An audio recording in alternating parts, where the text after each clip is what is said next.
ஸ்தோத்திரம். இந்த நாள் தேன் துணி நிகழ்ச்சியிலே உங்களை நான் மீண்டும் சந்திப்பதில் அதிக மகிழ்ச்சி அடைகிறேன்.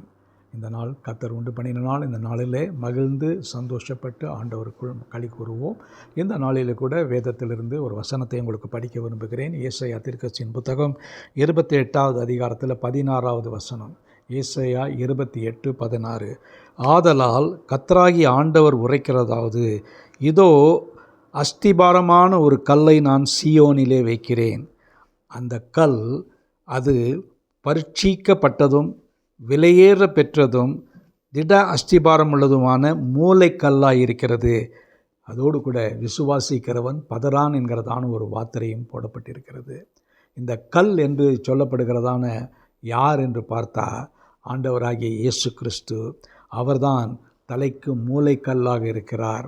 அந்த தலைக்கு மூளைக்கல்லாக இருக்கிற இயேசு அவர் எப்படிப்பட்டவர் என்று சொன்னால், அஸ்திபாரமான ஒரு கல்லாக இருக்கிறது. அது பரீட்சிக்கப்பட்டதும் விலையேற பெற்றதும் திட அஸ்திபாரம் உள்ளதாய் காணப்படுகிறது. உங்கள் யாவருக்கும் நன்றாக தெரியும், ஆண்டவராய் இயேசு கிறிஸ்து இந்த உலகத்தில் வந்தார். உங்களுக்கும் எனக்குமாக வந்து தம்முடைய வாழ்க்கையே உங்களுக்காக எனக்காகவும் அர்ப்பணித்து சிலுவையிலே உயிர் நீத்தார் என்று பார்க்கிறோம். அவரை அந்த நாட்களிலே அற்பமாய் எண்ணினார்கள்.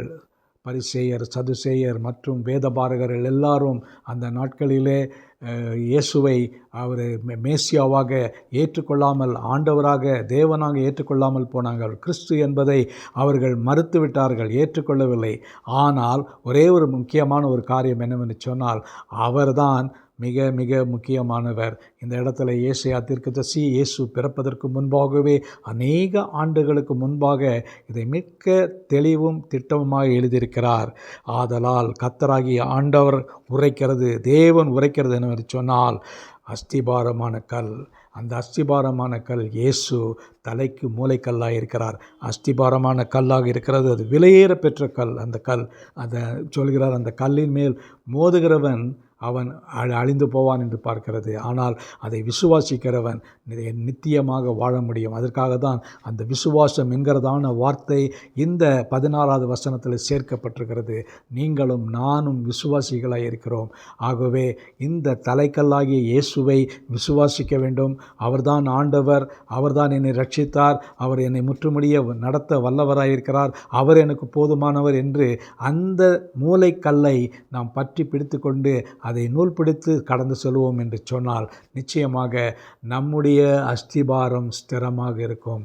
நம்முடைய கட்டடம் பலமாக இருக்கும், அசைக்கப்படாது. எந்த சூறாவளி, எந்த காற்று வீசினாலும், மழை பெய்தாலும், எது நடந்தாலும் அந்த அஸ்திபாரமாகிய இயேசு அவர் அந்த தலைக்கு மூளைக்கல்லாக காணப்படுகிறபடியினாலே நமக்கு எந்தவித சேதமும் எந்த ஒரு காரியமும் ஏற்படாது.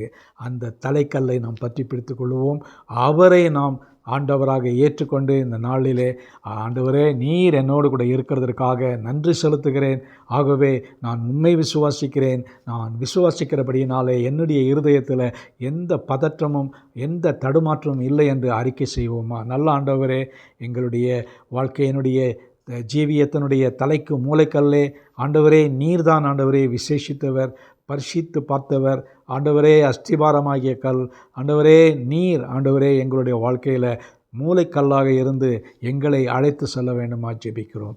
எங்களுடைய விசுவாச அஸ்திபாரத்தை நாங்கள் நிலைநிறுத்தி நிற்க ஆண்டவரே அந்த தலைக்கு மூளைக்கல் எங்களுக்கு ஆசீர்வாதமாக இருக்க கிருபை செய்யுங்க. மீட்பர் இயேசுவின் நாமத்தில் ஜெபிக்கிறேன் நல்ல பிதாவே. ஆமேன், ஆமேன். கர்த்தர் உங்களை ஆசீர்வதிப்பாராக. இந்த நாள் ஒரு நல்ல ஆசீர்வாதமான மகிழ்ச்சியான ஒரு நாளாக உங்களுக்கு அமையட்டும்.